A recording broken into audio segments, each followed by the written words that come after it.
Hello and welcome to the channel. Today, we re-diving into a topic that is both complex and deeply personal for millions: the silent erosion of citizenship in Uganda. This isn't just about legal documents. It's about identity, belonging, and the very fabric of a nation. So, what does it mean to be a citizen, and how is that meaning changing in Uganda today? Let's explore this together. Citizenship is more than just a passport or a national ID. It's a bond, a social contract between an individual and their country.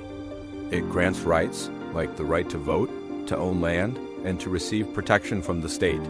But it also comes with responsibilities like paying taxes and obeying the law. In Uganda, this fundamental concept is facing unprecedented challenges, often in ways that are not immediately obvious.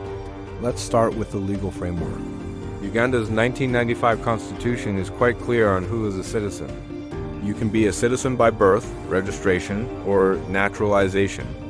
Citizenship by birth is for anyone born in Uganda with at least one parent or grandparent who is a member of any of the indigenous communities existing and residing within the borders of Uganda as of the first day of February, 1926. This specific date is crucial, and it's where some of the complexities begin. The challenge lies in proving this ancestry. For many Ugandans, especially those from marginalized or historically nomadic communities, written records from 1926 are virtually non-existent. Oral histories, while rich and culturally significant, are often not accepted as sufficient proof by bureaucratic bodies. This has created a situation where people whose families have lived on this land for generations suddenly find themselves having to prove their Ugandanness in a system that seems designed to exclude them. This brings us to the national ID card, known as the Muntu, introduced as a tool for security and efficient public service delivery. It has unintentionally become a gatekeeper to citizenship itself. Without a national ID, you are practically a ghost in your own country. You can't open a bank account, register a SIM card, get a driver's license, formally register a business, or even access certain government health services. Most critically, you cannot vote. The ID card has transformed from a proof of identity to the very source of it. The process of obtaining this ID has been fraught with difficulties for many. Imagine being asked to produce your grandfather's baptismal certificate from the 1920s. For a vast number of people, this is an impossible task. As a result, millions have been left out. We're talking about communities like the Maragoli, the Bakinga, the Banyarwanda, and others who have found themselves in a state of limbo, sometimes labeled as foreigners in the only home they've ever known. This isn't just a bureaucratic headache. It has profound social and economic consequences. When a person is denied a national ID, they are effectively locked out of the formal economy. They can't get loans to start a business. They can't legally own the land they farm, and they struggle to find formal employment. This pushes entire communities further into poverty and marginalization. It creates a cycle of disenfranchisement that is incredibly difficult to break. The erosion of citizenship becomes an erosion of opportunity. Furthermore, this situation has been weaponized politically. The question of who is a true Ugandan has been used to create divisions and to exclude certain groups from the political process. When a significant portion of the population cannot vote because they lack an ID, it fundamentally undermines the democratic principles of the nation.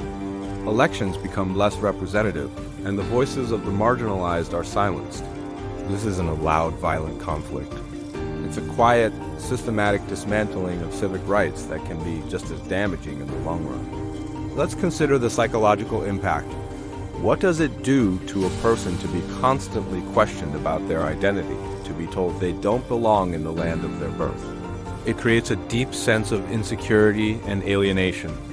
It erodes trust in the state and in fellow citizens. Children grow up seeing their parents struggle for recognition, internalizing the message that they are somehow less than. This invisible wound can affect a community's confidence and its ability to advocate for itself for generations. The story of the Nubian community in Uganda is a powerful example. They are descendants of soldiers who served in the colonial army and have been in Uganda for over a century. Yet, for decades, they have struggled for full recognition as citizens. Many have faced immense hurdles in getting national IDs, despite their deep historical roots in the country. Their struggle highlights how historical narratives and political expediency can shape the definition of citizenship, often to the detriment of long-standing communities. Another critical aspect is the issue of dual citizenship. While Uganda legalized dual citizenship in 2009, the practical application has been complicated.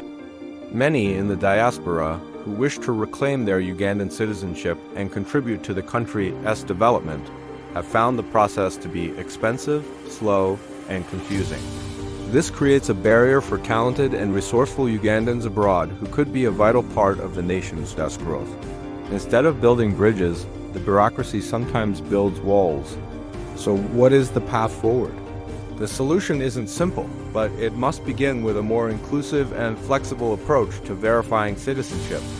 The government and civil society organizations need to work together to find alternative methods of proof that acknowledge the reality of Uganda's history. This could include relying more on community-based verification systems, where local leaders and elders can vouch for an individual's long-term residence and ancestry. There is also a need for massive civic education. Many people are simply unaware of the complex requirements or their rights in the process. Clear, accessible information, provided in local languages, can empower individuals to navigate the system more effectively. Mobile registration centers that reach remote and marginalized communities are also essential to ensure that no one is left behind simply because of their geographic location. Moreover, there needs to be a fundamental shift in mindset from one of suspicion to one of inclusion. The narrative needs to change from questioning who doesn't belong to celebrating the diverse tapestry of communities that make up Uganda. True national unity is not built on exclusion, but on embracing all people who call the nation home. It's about strengthening the social contract, not tearing it apart. The role of technology is a double-edged sword. While it has created challenges like the ID card system, it can also be part of the solution. A more user-friendly and transparent digital system could streamline the application process and reduce the potential for corruption and bias. However, this must be done with a clear focus on digital inclusion, ensuring that those without internet access or digital literacy are not further disadvantaged. Ultimately, the silent erosion of citizenship in Uganda is a threat to the nation's future stability and prosperity. A country where a significant portion of its population lives in a state of statelessness or semi-statelessness is a country on shaky ground. It's a human rights issue, a development issue, and a democracy issue all rolled into one. The stories of those affected are not just statistics. They are the lived realities of mothers, fathers, and children who want nothing more than to be recognized and have the chance to build a better life in the country they love. It's a quiet crisis, but its impact is loud and clear for those living it every day. Addressing it requires political will, empathy, and a commitment to the founding ideals of a unified and inclusive Ugandan nation. Thank you for watching. This is a conversation that needs to continue. What are your thoughts on this issue? Share them in the comments below. And if you found this video informative, please give it a like and subscribe to the channel for more deep dives into the issues that shape our world. See you next time.